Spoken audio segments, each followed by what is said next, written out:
Ayan, Telma Palpalatok. Ayan. Mina Narvaja. Ayan, magsimula na po tayo. Magandang araw po sa inyong lahat. Andito naman po ako, si Nyolo the Third. Nyolo the Third at your service.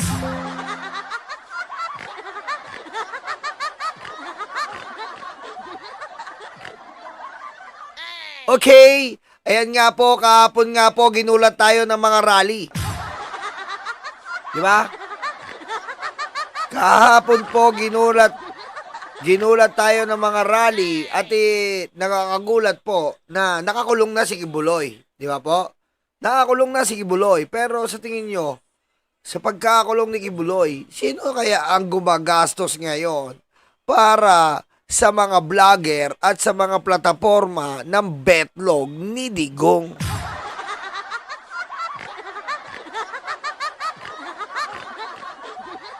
Okay? Sino kaya ang gumagastos ngayon? Diba? Meron ba kayo naiisip? Ha?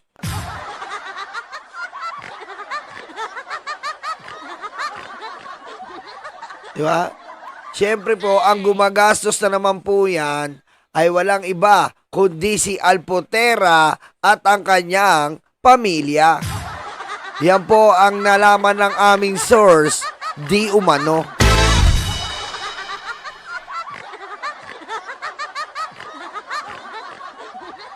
Ayan na.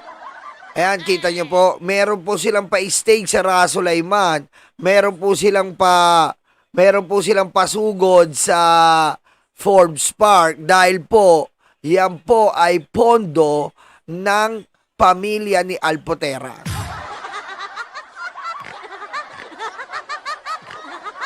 Diba? Ayan, shoutout Mama Lalaine at Katrina LOVE. Yan. Ayan po ang sabi na kaya nakakahinga pa at nakakapambulag pa etong mga Duterte ay dahil hindi pa rin po tumitigil sa pagbabayad ng utang na loob ang pamilya ni Alpotera dahil po sa anong tawag doon? Paano mga bibig sabihin yun? Pagbibigay ng pabor noong panahon ni Digong sa awayang magkakapatid. Grabe, no? Ang lawak talaga eh. No? Ang lawak talaga eh. Ibang klase ang lawak. Si Alpotera po, yung tinitira ni Maharlika. Di ba? Ayan po yung tinitira ni Maharlika. Ayan po yung tinitira ni Maharlika dahil po sa pagpapakita ng betlog ni Digong ng mga hubad na larawan.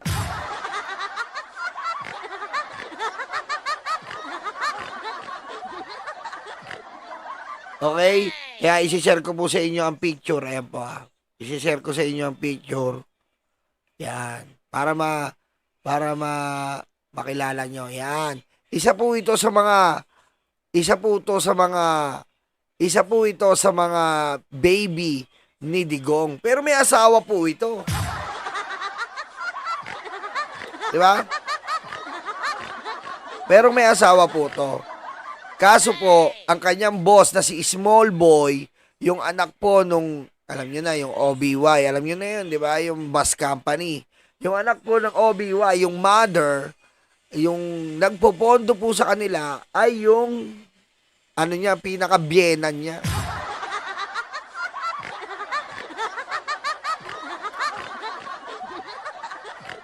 Di ba? Ang tawag po doon ay si Small Boy. Kung maiintindihan nyo po nireact na po natin yan dati. Ngayon po, ayon po sa mga sumasagap na chismis, nagpaulan na naman po ng pera. Ito si Alpotera.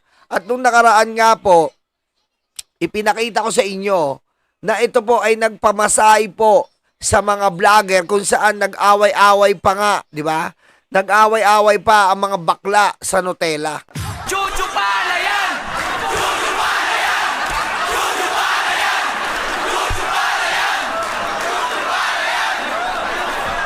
'Di ba? Pare Kamandag, Chanel Paris. Ayan, ayan. Ayan po si Alpotera. Ayan din po yung kaaway ni Marlica. Isa po pala talagang agent to. Tama nga si Marlica. Isang agent po. Ngayon, kaya lang po natin nire-react to, kasi po, pinag-iingat natin si First Lady Liza Marcos. Kasi po, dumidikit sa kanila ngayon ang pamilya ni Alpotera. Ayan o, dumidikit po ang ngayon sa kanila ang pamilya ni Alpotera. Ayan po, yung pinakita ko nga sa inyo. Andiyan po si Small Boy, andiyan po si ex-convict, at ayan po yung nanay, si Big Mama. Ayan. Nakikita niyo po sa larawan, etong nasa kaliwa po, si Small Boy, yan po ang nagpopondo papunta kay Alpotera, papunta sa mga vlogger, papunta sa mga stage na ginagawa, papunta sa mga troll farm na binabayaran. Yan po ang istorya niya.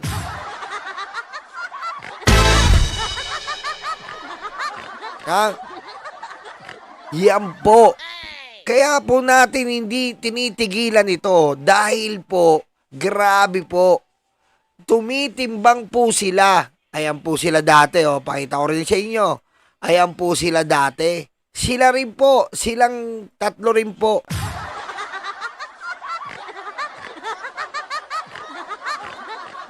Ayan po. Ayan po sila dati sa panahon ni Digong.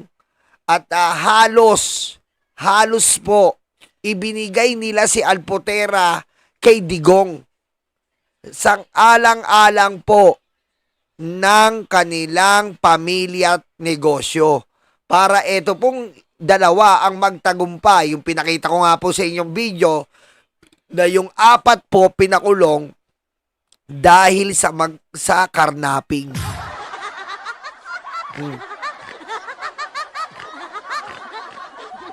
Ngayon, inuunahan po natin. Kasi nga po, nadikit po sila kay First Lady. Nadikit po sila kay First Lady. Nadikit po sila para naman po dito po ngayon maghasik ng lagim. Pero sa kabila nun, merong dire-diretsong pagpopondo pa rin po sa pamamagitan ni Alpotera para sa mga Duterte na mamangka sa 2 ilog. Ayan. Pagkagaling po doon kay Small Boy, doon sa lalaki, yun po ang pinanser. Ngayon, ibibigay po dito kay Alpotera. At si Alpotera naman po, ibibigay po sa mga vlogger, ang bayad, ibibigay po sa pagpopondo ng mga rally ngayon. Pati po rally ngayon, funded nila.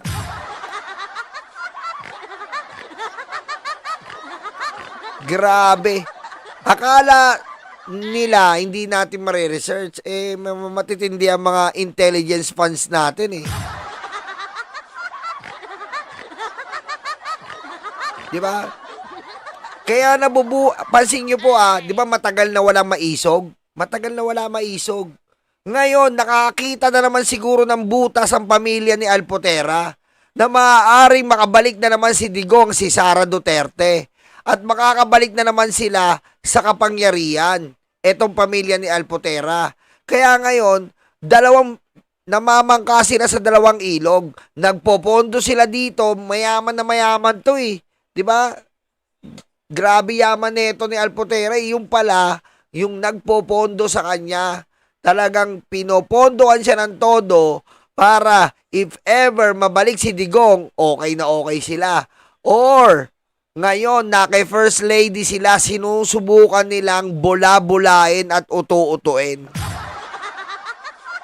Hindi po natin papayagan yan. Di ba? Hindi po natin papayagan yan kasi po,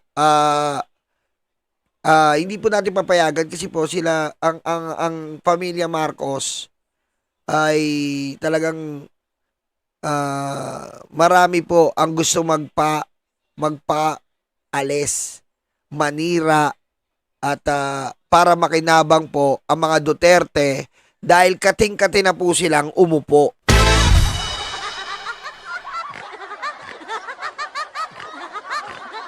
Diba?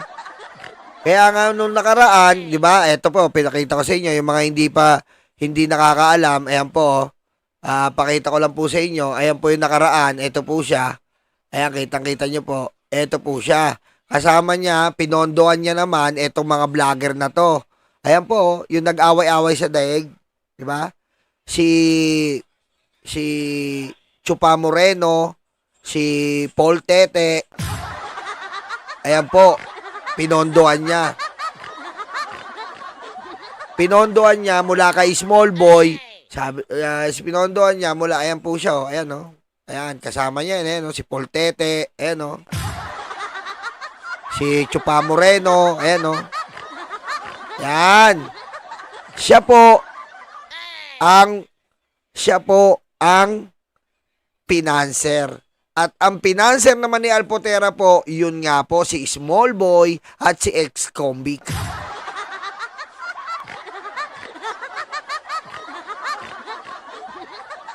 Kating-kati na po sila.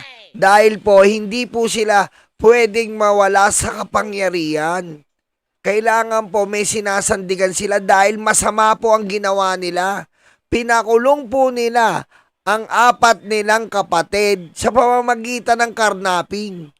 Biro nyo po, pinatungan ni Digong ng iba't ibang kaso, pati karnaping. May sarili silang bus company, karnaping, putek, ano yun? What the fuck?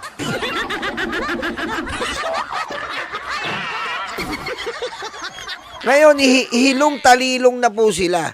Hilong-talilong na po sila. Kung sino man talaga ang wala sa kanilang problema yung pera eh. Kaya yan, oh. Nagbabaka-sakali sila ngayon uli sa Duterte, baka sakaling mapababa si Marcos. Nagbabaka-sakali uli sila ngayon kay First Lady, baka sakaling makuha nila yung loob ni Bongbong Marcos. Mag-iingat po tayo, First Lady, sa mga sinasamahan nyo. Dahil po ang sinasamahan nyo ay ibang klase po. Kunyari, pag nakaharap sa inyo yan, First Lady, sinasabihan kayo na maganda ang administrasyon.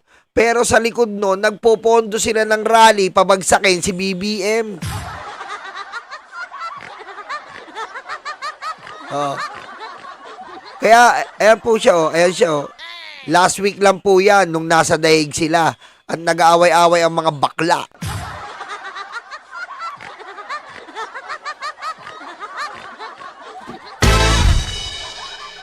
Kaya yan po ang ating pakaingatan. At manmanan po natin. Ako nakamanman ako dyan, putik. Ayan na naman, nakita ko na naman kahapon. Nakita ko na naman ang umuulan at bumabahang pera. Nakita nyo naman yung pumunta. Kita nyo yung mga itsura, parang mga gutom. Tigpa 500 pesos. Oh, sino na naman nagpondo niyan?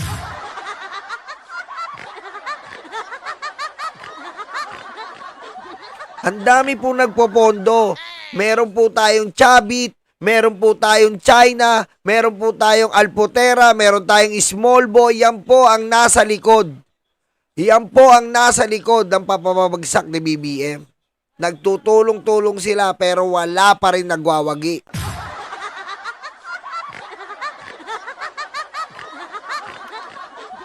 Kaya manmanan po natin ito at kita nyo kahapon, di ba? May pa-stage sila, puti. Kompleto. Magkano po stage? Magkano po yun? Almost 500,000 yun. Yung ginawa nila kahapon, stage pa lang. Plus vlogger. Oh, magkano na? Oh, vlogger na babayaran. Oh, magkano na? Kaya mag-ingat po tayo. At eto po, akala nila hindi natin madidetect si Small Boy at si ex-convict na boss ni Alpotera.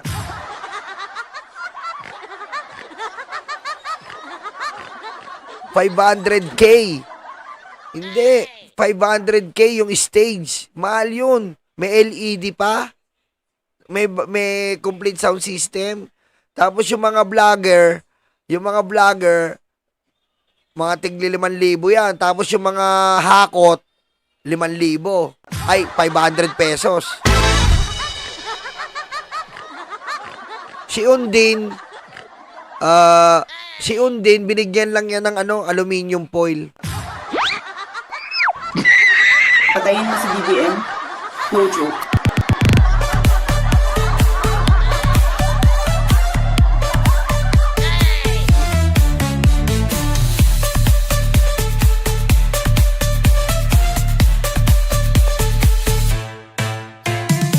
Okay, dumako tayo dito. Sasampal-sampalin lang po natin ang mga DDS habang sila po'y pagod na pagod sa pagiging tanga. Okay? Una, bigyan muna natin sila ng mga akusasyon nila. Una, sangkot si BBM. Unahin natin. Sangkot daw po si BBM. Pero wala po silang mapakitang ebidensya sa mga vlog nila. Wala po silang maipakitang ebidensya kahapon sa kanilang pagrarally kasama yung tululaway na si Kiko Baliw Barsaga.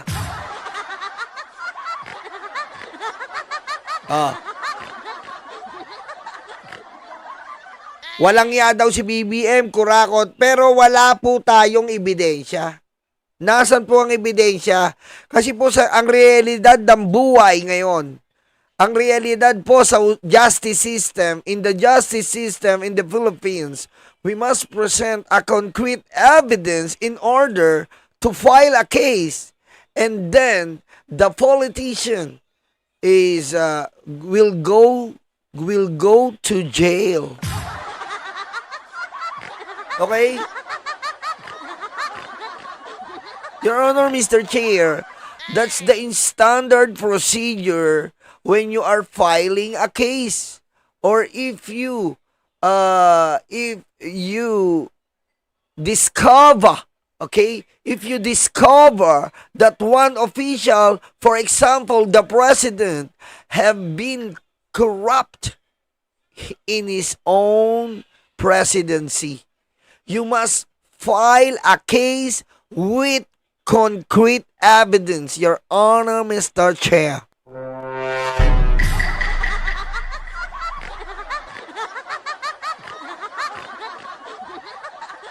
But in this kind of situation, Your Honor, we have seen a lot of lies, a lot of fake news, a lot of DDS is spreading. No evidence, only heresy and fake news.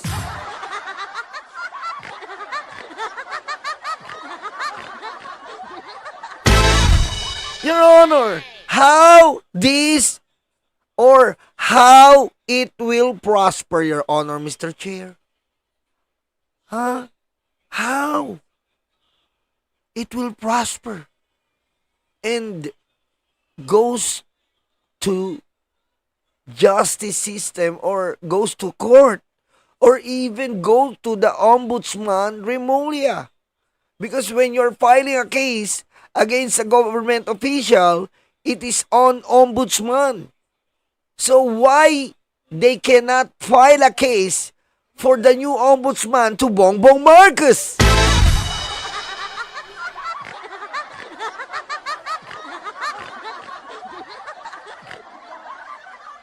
Okay? Number 2.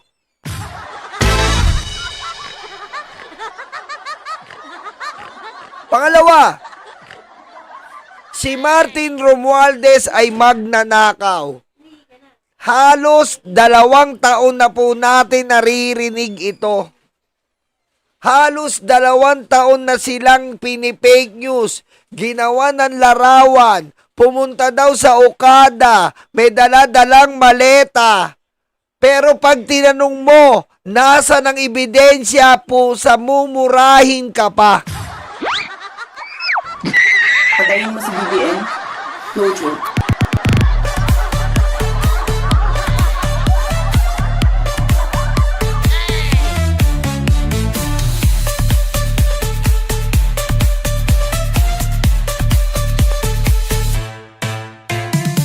Di ba? Mumurahin ka pa. Ang tagal nyo nang sinisiraan si Romualdez, si Bongbong Marcos. Ngayon dito tayo sa pangalawa, si Romualdez. Nasa ng ebidensya sa Okada na maleta? May CCTV daw, walang maipakita. Oh, nasa ng ebidensya sa loob ng kwarto ni speaker, may isang banig na pera nakapatong daw yung kamay niya. Yung pala, inedit na mga impacto.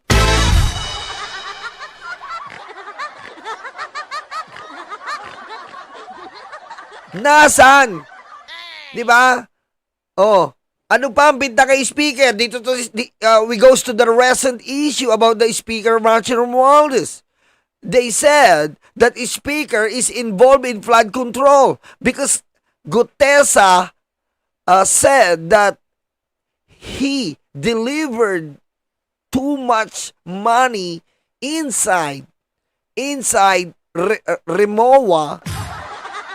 Cora Kitty, thank you. Okay, they said that he delivered many money inside the Rimowa maleta, but when Gutesa goes to DOJ, he ghost it. Okay. Ghostesa. That's the new name of this idiot. Ghostesa. Why Ghostesa? Huh? Why Ghostesa? Because he abandoned the DOJ. He didn't file an accurate, what do you call this? Case for Romualdez so that Mr. Romualdez be arrested if he is involved in flood control.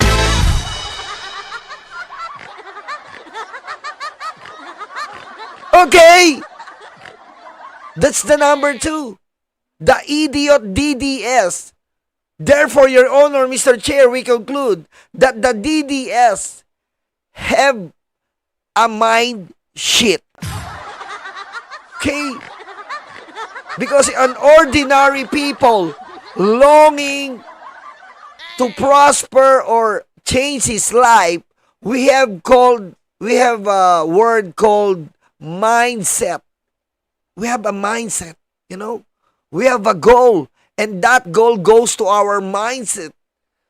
We must do it. But this DD shit, they have a mind shit. Patayin mo si BBM. No joke.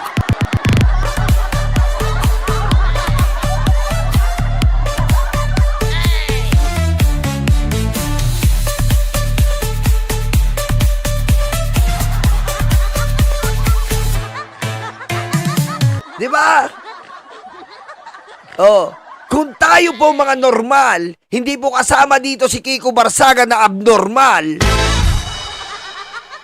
Mindset ang tawag natin dyan. Lagi po tayong naka-positive mindset. Sa buhay natin, mindset natin, positive. Pero sa kanila, mindshit. Bakit mindshit?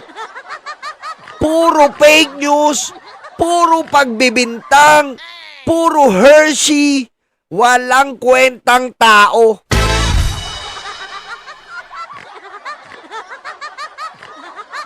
Diba? Ayan po, pinakita ko sa inyo ang number 1, number 2. Diba? BBM, wala pa silang mapatunayan. Romualdez, wala silang mapatunayan. Eh kung tayo naman po ang babanat, ha? Ayon po dito sa mga article uli na ating kinolekta. Banata naman natin ngayon. Tayo may ebidensya tayo. Tayo may katunayan tayo. Tayo may paninindigan tayo.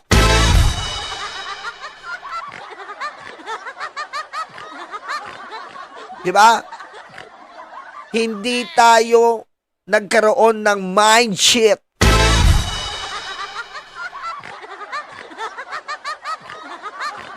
Di ba? Oh, si Tolongis man, Kiko Barsaga. Kaya nga, pre. Oh, ano yun? Eto na po ang mga ebidensya natin. Mula po ito sa mainstream media. Mula po ito sa mga kilalang pahayagan. Sara Duterte corruption case. A crashing blow to education. Ayan po, may ebidensya yan. Anong ebidensya natin? Go student. Go employee. Go school. Go scholarship. Go TESA.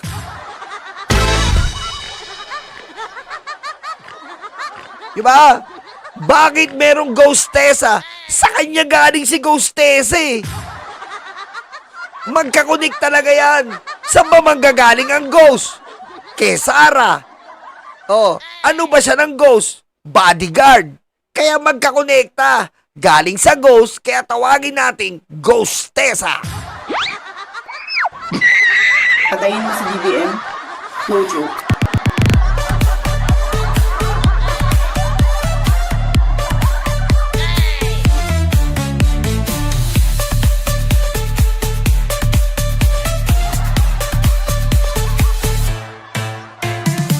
Eto pa ang ebidensya natin. Eto pa, sasampalin natin yung mga mindsheet nila. Full text articles of impeachment against Vice President Sara Duterte. Ayan po, nilamayan po natin ang good governance hearing. Nilamayan po natin yan. Nakita po natin doon ang pagbibigay sa mga empleyado, lalo na kay Mercado, ng 50,000. Youth Summit. Oh, Youth Summit na libre naman, ginawa nilang pinera nila. Si Gina Acosta namatay. Si Sulaika namatay. Oh.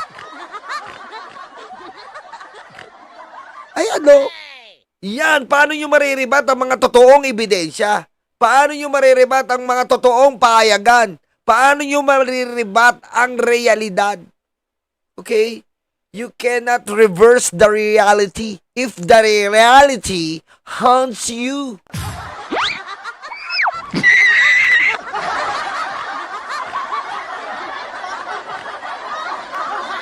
Okay?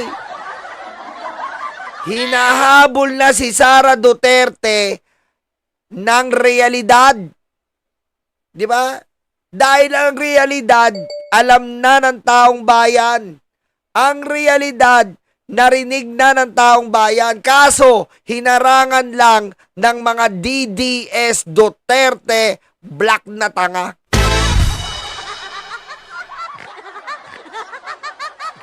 Oo. Yan, with evidence yan. Ano pa? Worst nightmare. Digong Sara, takot makalkal ang bank account. Kita mo.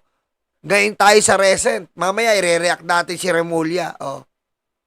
Bakit kailangan protektahan ni Ombudsman Invalido Martires? Ang alin? Bakit niya kailangan protektahan ng bank account nyo? Isa lang ang ibig sabihin nun. Magnanakaw kayo. Diba? Mamulalain, salamat. Diba? Yun lang yun eh. Para kumuha kayo ng proteksyon at hindi mapakita ang inyong bank account, magnanakaw kayo. Diba? Kasi po, sa totoo lang, kapag tayo ay government official, you must be transparent enough. Okay? You will show everything because you're a government official. Government official must be transparent at all times. Okay? Because you are working under the people of the Philippines. Okay? You are like a waiter in a restaurant. When we said,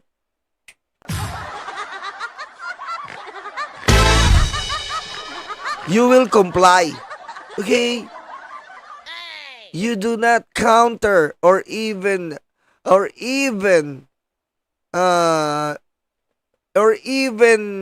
yeah. Patayin mo si BBM. No joke.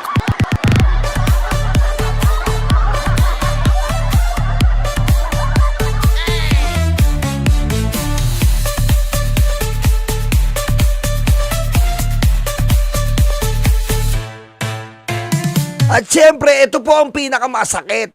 Ang betlog ni Digong ay nakakulong!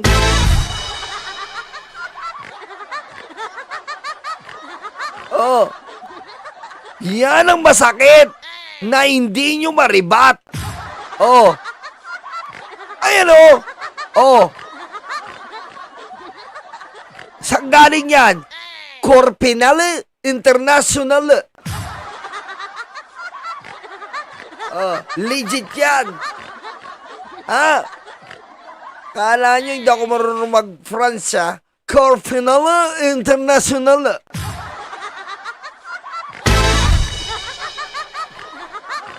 Putek. Parang hindi French, no? Parang Bombay, eh. Wala na naman hulog. Huh? Putik. Ba't ganun? Dami tsinelas. Bahay. Wala tao. Parang Bombay, eh. Parang hindi French, eh, no? Parang Bombay ang putik. Parang hindi French, eh, no? Di ba? Oh. Yan ang hindi nila marerebat. Yan ang sinasabi ko sa inyo, mindset versus mindset. Oh. Ayan po. Puro article tong ginawa natin. Ni-research natin. Oh, paano nyo marerebat yan? At yung sinasabi ni Zoraida, 3 taon na kami nagngingipin sa inyo. Kasalanan ba namin kung nagngingipin ka pa rin? Ha? Kasalanan namin kahit nung 3 taong ka na nagngingipin, nung bata ka, ano bang ginawa mo? Hindi namin kasalanan, Zoraida. Kung hanggang ngayon, nagngingipin ka pa rin.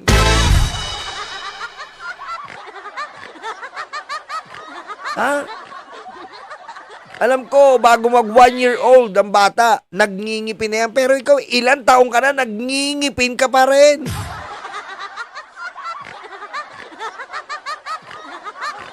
Diba? Yan ang iribat nyo. Ang realidad. Yan ang iribat nyo. Ang katotohanan. Diba? Dumaan na sa maraming investigasyon. Dumaan na sa maraming hearing. Yan ang katotohanan. Hindi yung dinadaanan nyo kami, si BBM magnanakaw. Asa ng ebidensya? Si Romualdez nagnakaw. Asa ng ebidensya?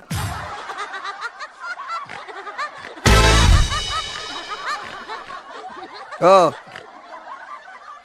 Tigilan mo ako, Zoraida. Nagngingipin ka na naman. Ikaw talaga.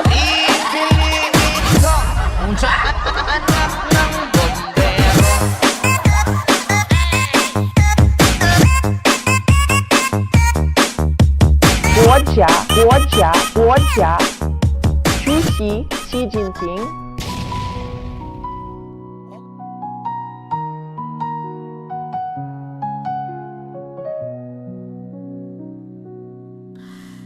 Ilan oras sa trabaho, kapiraso ang sweldo. Habang sila nag-aantay ng porsyento, kami ang nakukuba, hirap at nagdurusa. Iluluhon nyo lang pala aming mga pera. Galit at puot, hindi ito matatapos. Hindi kami titigil, boses man ay maubos. Kinamkam nyo lahat ang aming pinaghirapan. Kayo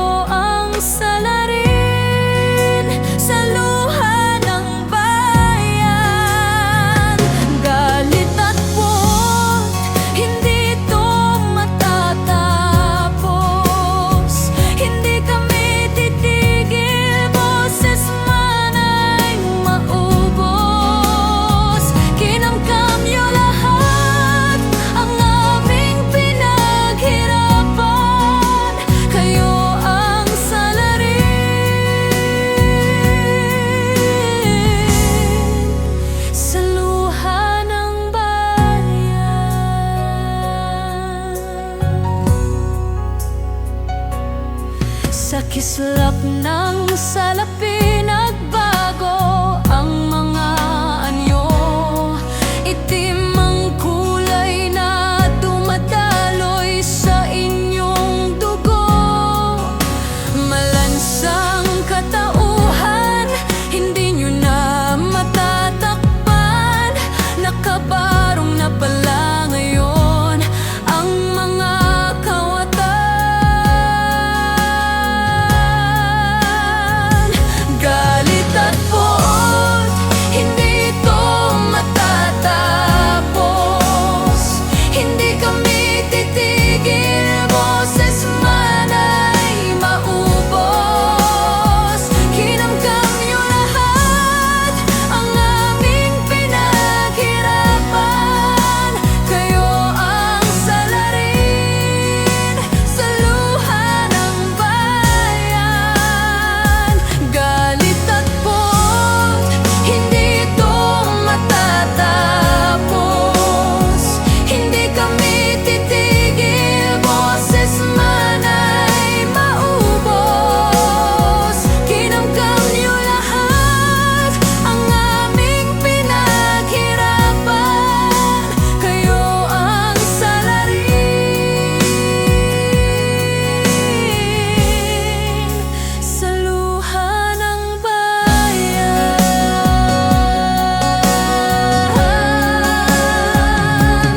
Totoo pala ang multo, nakakatakot ito.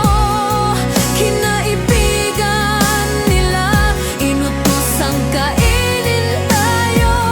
Lagi silang gutom hanggat may natitira sa sagpangin nila. Mga walang kaluluwa.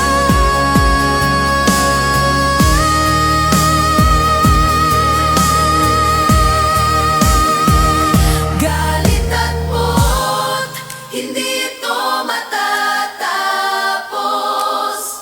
Hindi kami titigil, boses man ay maubos. Kinamkam nyo